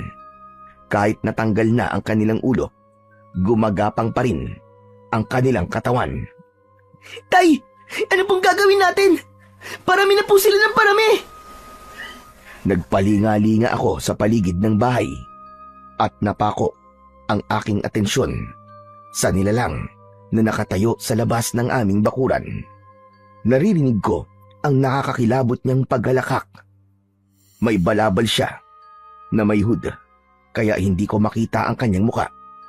Pero napansin ko ang kulay pula niyang balat na parabang nagbibitak-bitak. May mga nakalitaw na kulay itim na ugat sa kanyang balat. Ay, tumayo po kayo. Nasa labas po si Lizardo. Ayun po. Nanghihinang tumayo si tatay at nanlaki ang kanyang mga mata nang makita ang nilalang sa labas. Sumenya si Lizardo sa mga tauhan. Ganun na lang ang panlalamig ng aming katawan nang sabay-sabay na sumugod ang mga aswang papasok sa aming bahay. May sumisira ng dingding, bintana, maging ng bubong. Hanggang sa makapasok na sila sa loob. Kanya-kanya kaming harap sa mga aswang. Minsan ay tinatamaan ako ng kalmot at suntok sa aking dibdib. Pero hindi ko yun iniinda. Sa dami ng kalaban namin, pakiramdam ko, katapusan na talaga namin ni tatay. Maya-maya pa, ay pasadsad na bumagsak sa sahig si tatay. Saktong pagbalandra ng pinto sa kusina, pumasok si Tio Delfin. Inihagis niya sa akin ang balaraw. Benok! Saluin mo! Agad kong nasambot ang sandata. Kaya sakto, sa paglapit ng dalawang aswang na amalanig sa aking kinaroroonan, ay sinalubong ko sila ng taga ng aking makapangyariang balaraw. Tumama ang talim nun sa kanilang leeg. Nagulat ako nang sumabog ang kanilang katawan at naging buhangin. Nagtataka kong napatingin sa gawi ni Tio Delfin. Tio Delfin, bakit hindi sila nasunog? Naging buhangin po ang katawan nila. Dahil binabalik lamang sila kung saan sila nagmula. Maya-maya lang, magiging abo na sila at sasama sa hangin hanggang sa maglaho. Tsaka si Lizardo, narito siya. Mapanganib siya. Nilapitan ni Tio Delfin si tatay na hindi pa rin nakakabangon dahil sa tinamo nitong sugat mula sa mga aswang. Sa unang pagkakataon, nakita ko na tinanggap ni tatay ang inilahad na kamay ni Tio Delfin para alalayan ito. Itinayo niya si tatay saka lumapit sa akin. Anak, tara na. Tumakas na tayo. Hindi mo pa kayang harapin si Lizardo. Sa muli kong pagtingin sa gawi ni Lizardo sa labas ng bahay, tinanggal niya ang kanyang hood. Lumantad sa aking paningin ang dalawa niyang mapulang sungay, berdeng mga mata at nakakakilabot na pulang mga ngipin. Ngumisi siya at dinuro niya ako na parabang hinahamon niya ako. Kaya naman, bigla kong naisip na tumalon sa bintana para harapin ng tuluyan si Lizardo. Hindi ako natatakot sa'yo! Tayo ang magtuos! Bago pa man ako makalapit sa kanyang kinaroroonan, sumalubong sa akin ang kanyang alagad. At bawat hakbang ko, iwinawasiwas ko ang aking balaraw. Marami akong napatay sa kanyang mga tauhan. Muli akong napatingin sa gawi ni Lizardo. Akma ko sanang lalapitan siya, pero mabilis siyang lumayo sa akin. Ibinalik niya ang kanyang hood, ngunit para bang nakita ko sa kanyang katauhan ang anyo ni Lolo Estong bago ito tuluyang tumakas. Lolo Estong! Hindi maaari! Hindi siya yun! Imposible! Maya-maya pa ay naramdaman ko na lumapit sa akin sina Tatay at Tio Delfin. Tay, parang nakita ko po si Lolo Estong sa katauhan po ni Lizardo. Huwag kang maniniwala sa mga nakikita mo, Benok. Mas talasan mo ang pakiramdam mo sa nilalang na yon. Sa tingin ko, nakahanap na siya ng bagong malilipatan na katawan. At nililito ka niya. Ano po ang ibig niyong sabihin? Hindi siya ganyang kadaling mahuli. Pinag-aaralan niya ang kakayan ng bagong tagapagmana. Kaya mag-iingat ka, Benok. Simula pa lang ito ng laban. Ang mabuti pa, sa bahay ko na muna kayo magpalipas ng gabi para na rin magamot ko ang mga sugat ninyo. Hindi na tumutol si Tatay nang sabihin yon ni Tio Delfin. Mabilis kaming nagpunta sa bahay nito, kaya pagdating namin doon ay mabilis din kaming ginamot ni Tio Delfin at pinag-usapan ang tungkol sa nakakatakot na kapangyarihan ng hari ng mga aswang na si Lizardo. Tanging ang balaraw lamang ang magagamit natin laban sa mga amalanig. Agasin, masasaktan lang sila pero hindi sila mamamatay. Kaya kakailanganin natin ng pagsasanay at tamang pagpaplano. Pero kuya, mahirap ang... Narinig mo ba yun, Benok? Tinawag akong kuya ng tatay mo. Opo, Tio. Pati sa akin ay napatingin si Tio Delfin. Maluwa-luwa siyang niyakap ako, maging si Tatay, na kunwari pang hindi masaya sa muli nilang pagkakaayos na magkapatid. Hindi niyo alam kung gaano ko kasaya sa mga sandaling ito. Sus, kahit kailan talaga ang drama mo. Wala naman akong magagawa eh. Nandito na to. Tsaka iniligtas mo kami kanina eh. Siyempre naman, hindi ko hahayaan na may mangyaring masama sa inyo. Siya nga pala, maiba ko ng usapan. Ang mabuti pa, magpanday tayo ng itak na gawa sa tanso. Di ba ikaw, Karding? Magaling gumawa ng itak na gawa sa tanso. Pambakal lang ako eh. At sabihin mo, tinatamad ka na naman. Natural, panganay ako, di ba? Kapag tinatamad ang panganay, ang bunso ang gumagawa. Ay nako, hindi pa rin nagbabago. Mautak pa rin hanggang ngayon. Nang gabing yon, ay nanood ako kung paanong gumawa ng itak ang magkapatid. Walang mapaglagyan ng saya ang nararamdaman ko ng mga sandaling yon. Kahit sinubok sila ng panahon, sila pa rin talaga ang magtutulungan sa oras ng kagipitan. Pagkalipas ng ilang oras, natapos ni Tatay ang itak na gawa sa tanso. Ibinigay niya yon kay Tio Delfin. Oh, Kuya Delfin, ikaw nang gumamit niyan. Ako na lang sa itak. Ako na lang ang magiging alalay niyong dalawa. Salamat, Karding. Pangako, hindi ko hahayaan na mapahamak si Benok. Huwag kang mangako, kuya. Ang gusto ko, pareho kayong ligtas. Pagsapit ng umaga, ay nagkaroon kami ng hindi inaasahang bisita. Si Kuya Nestor. Sobra ang pag-aalala nito nang malaman ang nangyari sa amin. Mabuti naman pala at walang nangyaring masama sa inyo. Wasak na wasak ang bahay nyo at parang dinaanan ng malakas na bagyo. Kuya, bakit ka nga pala naparito? Si Lolo Estong kasi. Kagabi pa siya hindi umuwi eh. Nagkatinginan kami ni Tatay. maging ni Tio Delfin. Hindi ko alam kung dapat ko bang sabihin kay Kuya Nestor ang nakita ko kagabi. Kaya lang, pinigilan ako ni Tio Delfin sa pamamagitan ng pagpisil niya sa aking kamay. Kagabi, may mga aswang na sumalakay sa bahay ni Benok. Nag-aalala ko, Nestor, na baka nasa panganib din ang lolo mo. Diyos ko, anong gagawin ko? Tulungan niyo po ako, Mang Delfin. Kuya Nestor, wala ka ba napapansin na kakaiba sa kilos ni Lolo Estong? Bakit, Benok? Ano ba ang ibig mo sabihin? Wala naman. Nag-aalala lang ako. Nitong mga nakaraan na araw, napapansin ko kasi na palagi siyang nawawala sa kanyang higaan tuwing gabi.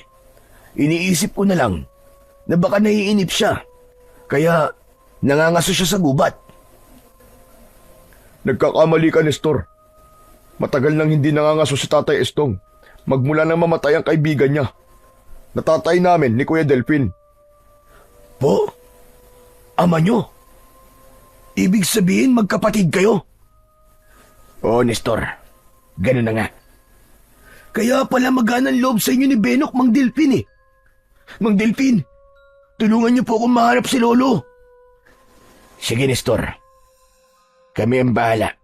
Magtatanong-tanong kami sa mga kababaryo natin at baka nakita nila si Tatay Estong. Kuya Nestor, ako naman ang sasama sa iyo sa paghahanap sa kakawyan. Maraming salamat, Benok. Tunay nga kitang kaibigan. O paano, tara na. Simulan na natin ang paghahanap kay Lolo. Sige po, Tay. Mauuna na po kami ni Kuya Nestor. Mag-iingat kayo. Huwag kayong magpapagabi sa daan. Susunod kami kaagad kapag nakabalik na kami. Salamat po, Mang Delfin. Tutuloy na po kami. Tumakbo kami ni Kuya Nestor. Papasok sa kakawyan, pati na ang lugar kung saan ko unang nakasagupa ang mga aswang ay pinuntahan din namin. Inabot kami halos ng 2 oras sa paghahanap kay Lolo Estong, ngunit nabigo kaming mahanap siya. Ang mabuti pa kaya, puntahan natin siya sa may bundok, sa minahan. Doon siya siguro nagpunta. Noong mga nakarang araw kasi, palagi niya nababanggit ang bundok ng minahan. Ganun ba? Sige kuya, doon tayo pumunta. Baka nga nandun siya. Teka, nasa na pala ulit ang balaraw? Oo. Nagkasundo na kasi ang magkapatid eh. Alam mo, ang saya ko talaga, Kuya Nestor. Dahil nalaman ko, natiyuhin ko pala ang panday at hindi ako isang simpleng alalay lang niya. Tagapagmana pa ako ng sandata niya. Mabuti naman kung ganon. Akala ko talaga, masasaktan ka ni Mang Karding eh. Teka, ayun. Natatanong ko ng kinaroroonan ng minahan. Kaya lang, bakit parang ang tahimik ng paligid? Baka naman, nagpapahinga ang mga minero, kuya. Mas magandang pagkakataon to para malaya tayong malibot ang minahan. Kuya, nakasunod kaya si tatay sa atin? Nahanap na kaya nila si Lolo Estong? Sana nga, mahanap nila. Bigla kong kinabahan nang maramdaman ko ang kakaibang lamig ng hangin sa paligid, maging ang tono ng pananalita ni Kuya Nestor na para bang hindi naman siya nag-aalala sa pagkawala ni Lolo Estong. Tumigil ako sa paglalakad at napatingin sa kanyang likod. Kuya Nestor, sandali lang. Ano nga ulit ang ginagawa mo kapag natatapos ni Lolo Estong ang pagkakatay ng baboy? Ha? Ano bang klaseng tanong yan? Pambira ka naman. Walang kinalaman yan kay Lolo ah. Meron kuya. Para malaman natin kung saan pa maaaring nagpunta si Lolo Estong. Nagkunwari ako ng mga sandaling yon. Pero ang totoo, nagdududa na ako kay Kuya Nestor. Palihim kong hinawakan ng aking balaraw na nakasuksok sa aking bewang. Humarap sa akin si Kuya Nestor at sinalubong niya ng tingin ang aking titig. Dito lang siya pumupunta sa minahan, Benok. Nagtataka ako eh. Bakit siya pupunta sa lugar na to? Hindi ba't galit na galit siya sa mga minero? Pasensya ka na kuya. Naguguluhan lang talaga ako. Huwag ka na maguluhan. Ang mahalaga, mahanap natin si Lolo Estong. Halika na. Baka nasa loob siya ng minahan. Nako, baka kung ano na naman ang pinakikialaman niya ron. Kuya, wala dyan si Lolo. Halika na. Ayokong pumasok sa loob ng minahan. Ano ka ba naman, Benok? Hindi ba't magkasama pa nga tayong pumasok sa minahan nang mahuli tayo ni Lolo Estong? Sa pagkakataong yun, bigla akong kinabahan. Napatitig ako kay Kuya Nestor. Iba ang sinasabi niya, kaya mas lalo akong nagduda sa kanya. Kuya, nang pumasok tayo sa balon, anong nakita natin? Pambihira, ang gulo mo naman. Bakit mo ba tinatanong yan? Basta kuya, anong nakita natin nang pumasok tayo sa loob ng minahan habang magkasama tayo? Wala tayong nakita at wala tayong napala. Dahil iniwan mo ko sa ilalim ng minahan. Natakot ka nang dumating si Lolo Estong. Kuya, hindi ako pumasok ng minahan. Ikaw lang ang mag-isang pumasok sa loob ng minahan. Nabagsakan ka ng bato, nawalan ka ng malay. Yun ang sabi mo sa akin. Ano ba sinasabi mo? Pumasok ka sa loob ng minahan, di ba? Umatras ako papalayo sa kanya at tuluyan kong hinugot ang balaraw mula sa akin, bewang. Hindi ako pumasok sa loob ng minahan. Dahil ang sabi mo, ako ang bantay sa labas. Alam mo huwag ka na magkunwari, Lisardo. Alam kong ikaw yan. Alam kong ginagamit mo ang katawan ni Kuya Nestor para may sakatuparan mo ang naudot mong pag-aari sa sanlibutan. Ipagpapatuloy mo ang pag-aasik mo ng lagim. Nang itaas ko ang aking balaraw, lumiwanag yun at humaba ang talim. Dahil nasinaw si Kuya Nestor, unti-unting nagbago ang kanyang anyo. Humalakhak siya ng malakas habang umaangat ang alikabok sa kanyang paligid. Ano ginawa mo kay Lolo Estong? Nasaan siya? Hindi ko inakasahan na malakas at matalas pala ang pakiramdam ng bagong tagapagmana. Ang tanong ko ang sagutin mo, hayop ka. Nasaan si Lolo Estong? Pinatahimik ko na. Masyadong malakas ang kanyang pakiramdam at nahuli niya agad ako. Kaya inilagay ko lang naman siya sa dapat niyang kalagyan. Pero ngayon, huwag mo nang isipin ang ibang tao. Ang isipin mo kung paano ka makakaligtas sa mga alagad ko. Ang alikabok ng minahan ay nagsimulang umikot sa paligid ni Kuya Nestor na ngayon ay si Lizardo na. Natatandaan ko na lumang sementeryo ang minahan. Kaya isa-isan lumabas ang mga amalanig mula sa mga bitak ng lupa. Kasunod ng malakas na pag-angil ng mga aswang mula naman sa bukana ng minahan. Teka, paano naging amalanig ang mga minero? Sila ang gumising sa aking espiritu na matagal na nananahimik sa simenteryong ito. At ang muling pagliwanag ng sandatang yan ang nagbigay naman sa akin ng lakas para muling mabuhay at makabalik sa mundong ito. Kaya narito ako para ubusin ang lahat ng mga tao. Tikman nyo ang lupit ng aking paggiganti! Mabilis na sumugod sa akin si Kuya Nestor. Sinuntok niya ako at tumama yon sa aking dibdib. Ngunit gumanti ako sa kanya ng taga. Nailagan niya yon, pero sinundan ko siya ng sipa sa kanyang muka. Bumagsak siya sa lupa, pero umatake naman sa akin ang mga amalanig. Hinawakan nila ako sa aking mga binti at braso, kaya hindi ako nakakilos. Bumangon at lumapit sa akin si Kuya Nestor. Sinuntok niya ako ng maraming beses sa aking sikmura, ngunit pinilit kong gumanti.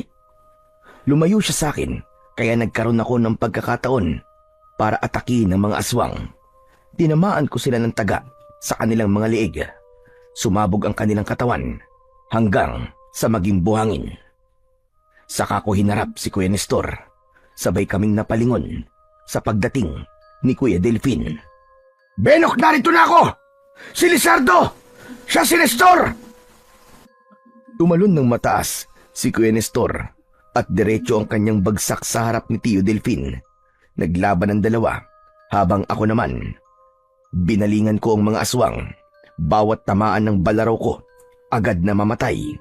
Maya-maya pa, sugatang bumagsak sa lupa si Tio Delfin.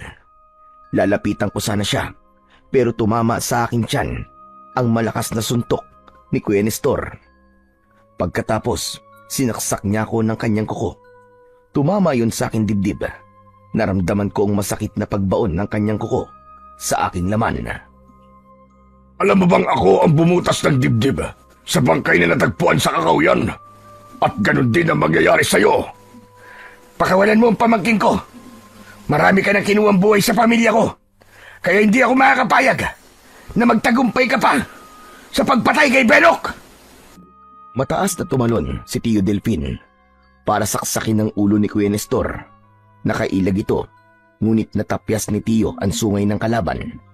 Bumangon ako, saka ko itinarak sa likod ni Kuya Nestor ang balaraw. Hindi pa ako nasiyahan. Pinaikot ko ang talim nun sa loob ng kanyang katawan. Pagkatapos, umikot ako at sinaksak ko ang kanyang tiyan. Sabay bunot sa talim. Bumulwak ang dugo, kasama ang kanyang laman loob, hanggang sa sumuka siya ng maitim na dugo. Saktong pagluhod niya sa lupa, ang pagdating naman ni Tatay at Lolo Estong. Sa harap nila mismo, nilaslas ko ang leeg ni Kuya Nestor. Kasunod ng pagliyab ng kanyang katawan, sumama sa hangin ang kanyang abo. Ang apo ko! Diyos ko! Alam nyo na hindi na siya si Nestor, Tatay Estong. Matagal nang namatay si Nestor nang mabagsakan siya ng bato sa minahan. At ang Nestor na nakasama nyo sa bahay ay ang espiritu ni Lizardo. Kung hindi namin kayo niligtas ni Carding, malamang patay na rin kayo ngayon. Lumapit ako kay Lolo Estong at mahigpit ko siyang niyakap. Patawarin niyo po ako, Lolo. Kung kinailangan ko po nalabanan si Kuya Nestor. Huwag ka sa akin humingi ng tawad, Benok. Nang matuklasan ko ang katotohanan, nakasama ko si Lizardo. Inihanda ko ng aking sarili sa kanyang pagkawala. Nang magkamalay siya mula sa disgrasya niya sa loob ng minahan, nakita ko kung paano siya pumatay ng tao. Pinagtakluban ko lang siya at pilit na nagbulag-bulagan sa mga nangyayari. Kaya nang ako naman ang iginapos niya at nilagyan ng talim sa aking leg, natanggap ko na hindi na siya ang aking apo. Sa bahay niya mismo, nakita namin si Tatay Estong, nakatali at puno ng patalim sa paligid. Kung gumalaw siya ng mga sandaling yon, marahil, nauna pa siya kay Lizardo na napugutan ng ulo. Utang ko sa inyo ang buhay ko. Maraming salamat. Kahit nakangiti si Lolo Estong, halata ko pa rin ang lungkot sa kanya. Kaya nang yakapin ko siya ng maigpit, hindi niya na napigilan ang kanyang pag-iyak. Nakiramay din sina Tatay at Tio Delfin sa pagdadalamhati ni Lolo Estong. Pagkatapos nun, muli naming sinulyapan ang kinaroroonan ng minahan. Saka kami umalis sa lugar na yon. Pagkalipas ng ilang araw, ay ipinagpatuloy namin ang pagpapanday sa mga itak. Muli kong ibinalik ang balaraw sa baul ni Tio Delfin. Hanggang sa ngayon, naaalala ko pa si Kuya Nestor. Hindi ko pa rin maiwasan ang hindi malungkot. Kung hindi sana sa kasamaan ni Lizardo, ay kasama ko pa hanggang ngayon ang Kuya Nestor ko. Hanggang dito na lamang po ang aking kwento. Lubos na nagpapasalamat, Benok. Ang kasamaan, kailanman ay hindi mananaig laban sa puwersa ng kabutihan. Kahit gaano pa siya kalakas, gagawa pa rin ang Panginoong Diyos ng kasangkapan na magagamit natin laban sa kampon ng kadiliman. Pinatunayan din na ang magkapatid na pinaghiwalay ng panahon ay muling pagbubuklo din upang harapin ang pagsubok ng magkasama. Ipinakita rin na ang pagsisinungaling ay walang mabuting maidudulot sa mga taong nagmamahal sa atin ng lubos. Dahil ang taong nagsisinungaling kailanman ay hindi magiging tapat sa kanyang sarili at habang buhay nahahabulin ng katotohanan.